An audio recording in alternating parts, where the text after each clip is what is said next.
আমরা আজ ফটোশপে কাজ করব গ্লো ইফেক্টস এর। এখানে সাবজেক্টের চারপাশে গ্লো ইফেক্টস রয়েছে। আমরা সাবজেক্টের চারপাশে এই আলোটি সাবজেক্টের ফেসে ফেলবো। তো এটা কিভাবে ফেলা যায় আমরা দেখব। তো আমরা এখানে থাম্বনেইলের লেয়ার সিলেক্ট থাকা অবস্থায় অ্যাডজাস্টমেন্ট লেয়ারে এসে আমরা এখান থেকে সলিড কালার চয়েস করব।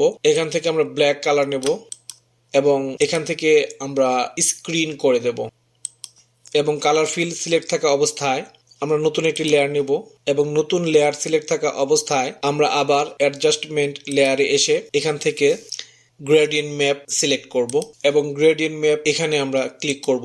এখানে দুই পাশে দুটি ঘর রয়েছে, আমরা এই পাশের ঘরটিকে কালো করে দেব এবং মাঝখানে আরো দুটি ঘর তৈরি করে নেব এবং মাঝখানের এই ঘর সিলেক্ট করে আমরা অরেঞ্জ কালার নেব। আমরা ইফেক্টস এর কালার তৈরি করছি। অরেঞ্জ কালার নেওয়ার পর ওকে এবং অরেঞ্জ কালারের একটু ব্ল্যাক শেড নেব এই ঘর সিলেক্ট করে।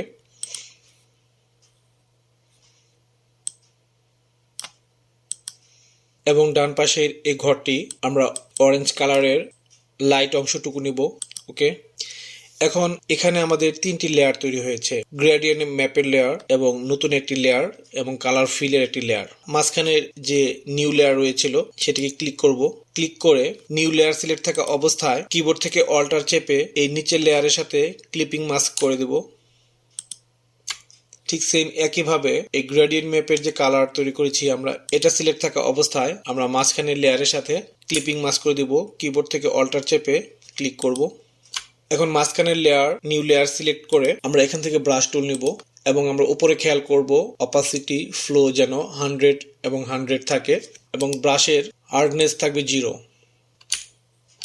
এবং ব্যাকগ্রাউন্ড থাকবে কালো, ফরগ্রাউন্ড কালার থাকবে সাদা। এখন আমরা ফেসে লাইট বা শেডটি ফেলবো। আমরা যখন ফেসে লাইট ফেলবো তখন ব্রাশটি বড় করে নিব, তাতে করে স্মুথলি লাইটটি পড়বে। এখন মাঝখানের এই লেয়ার সিলেক্ট থাকা অবস্থায় আমরা এখান থেকে মাস্ক করে নেব। নেওয়ার পর আমরা মুভ টুল সিলেক্ট করে এটাকে আমরা লাইটটাকে এদিকে সরিয়ে অথবা যেদিকে সরিয়ে নিলে লাইটটি সুন্দরভাবে পড়ে আমরা ঠিকঠাক করে নিতে পারবো। এখন মাঝখানের এই লেয়ারটির যে আমরা মাস্ক করেছিলাম এই মাস্ক সিলেক্ট থাকা অবস্থায় আমরা কিবোর্ড থেকে কন্ট্রোল আই ক্লিক করে ইনভার্স করে নেব। থাম্বনেইলটিকে বড় করে নেব। এখন ফরগ্রাউন্ড হোয়াইট রেখে বা সাদা রেখে আমরা আবারও ব্রাশ নেব। আমরা ব্রাশ ছোট করে নেব।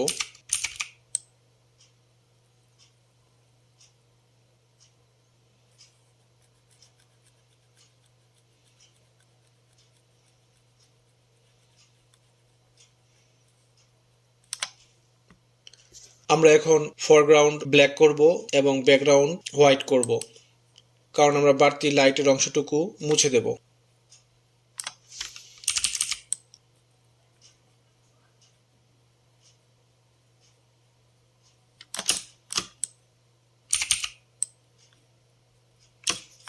আমরা কাজ করার সময় ধীরে সুস্থে আরো সুন্দর করে এটাকে লাইটটি ফেলে নিব। এভাবে আমরা সাবজেক্টের ফেসে লাইট ইফেক্ট তৈরি করে নিতে পারি। তো আমরা লাইট ইফেক্টের বাকি অংশটুকু সেকেন্ড ভিডিওতে দেখে নেব।